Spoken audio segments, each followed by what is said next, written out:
আজি ঘোষণা কৰা হাইস্কুল শিক্ষান্ত পৰীক্ষাৰ ফলাফল অনুসৰি যি শীৰ্ষ 5জন ছাত্ৰ তাৰ ভিতৰত তৃতীয় স্থান দখল কৰিবলৈ সক্ষম হৈছে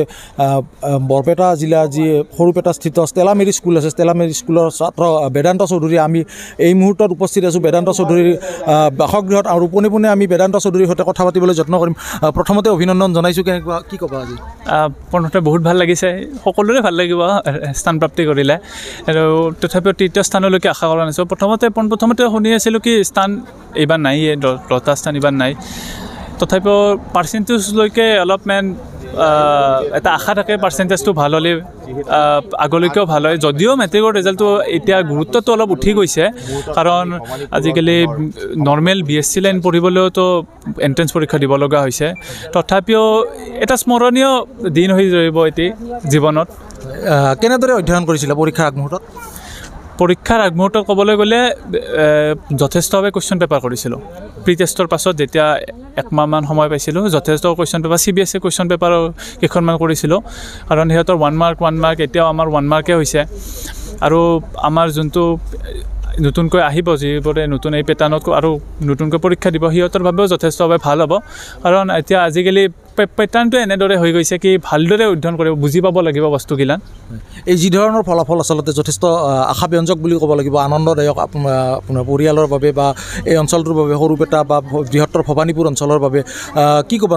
নতুন যি ছাত্ৰসকলক কি ক'ব কেনেদৰে অধ্যয়ন কৰিব ছাত্ৰসকলক অধ্যয়ন কৰিবলৈ গ'লে সিহঁতে অলপ এতিয়া গমেই পাইছে আমি যিহেতু মেট্ৰিক পৰীক্ষাটো দি উঠিলে নতুন পেটাৰ্ণটোত এতিয়া সিহঁতক ক'বলৈ গ'লে 1 কুৱেশ্যন কিতাপৰ ভিতৰৰ পৰা ভালদৰে চাব লাগিব যেহেতু টপিক সিটোৰ ওপৰত ভালদৰে কনচেপ্টটো থাকিব লাগিব 1 মাৰ্ক গিলান মোৰ মতে বেছি টান যেহেতু 40 মাৰ্ক যোনটো লিখিবলগীয়া 45 মাৰ্ক সেটিতকৈ যোনটো OMR 1 মাৰ্ক সেটি বেছি কাৰণ এটা ভুল হ'লে সেইটো শুদ্ধ কৰিব নোৱাৰি আৰু সেইবাবে নিজৰো মনটো চিয়ৰ হ'ব লাগিব কি এইটো এনচাৰ হ'ব কৃতিত্ব কাক দিবা তুমি সফলতা প্ৰথমতে মা দেউতাক আৰু স্কুলৰ টিচাৰ্ছবোৰকো আজৰি সময়ত কি কৰিছিলা আজৰি সময়ত সাধাৰণ মোবাইল চাইছিলোঁ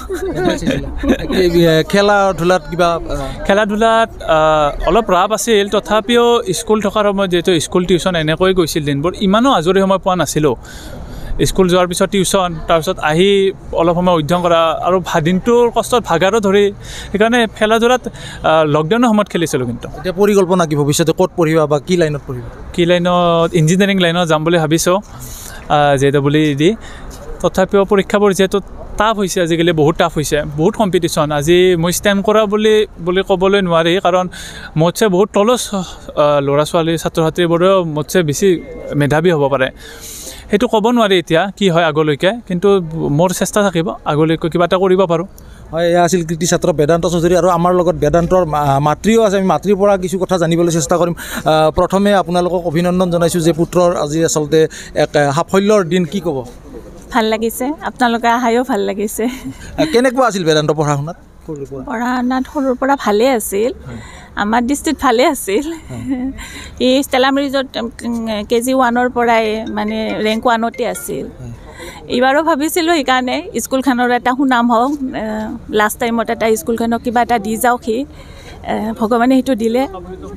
ভগৱানৰ লগতে স্কুলৰ সমূহ মানে শিক্ষক শিক্ষয়িত্ৰীক মোৰ ফালৰ পৰা অভিনন্দন জ্ঞাপন কৰিছোঁ তেখেতসকলেও বহুত কষ্ট কৰিছে তাৰ লগত ধন্যবাদ জনাইছোঁ আপোনাক এয়া আছিল বেদান্ত চৌধুৰীৰ বাসগৃহৰ পৰা আমি বেদান্তৰ যি তেওঁৰ মনৰ কথা আৰু তেওঁৰ মাতৃৰ মনৰ কথা দেখুৱাবলৈ আমি যত্ন কৰিলোঁ আৰু সামগ্ৰিক দৃশ্য বেদান্তৰ ঘৰত আচলতে ভিৰ কৰিছেহি তেওঁক শুভেচ্ছা জনাবলৈ বিভিন্ন স্থানৰ পৰা অহা ব্যক্তি আৰু শুভাকাংক্ষীয়ে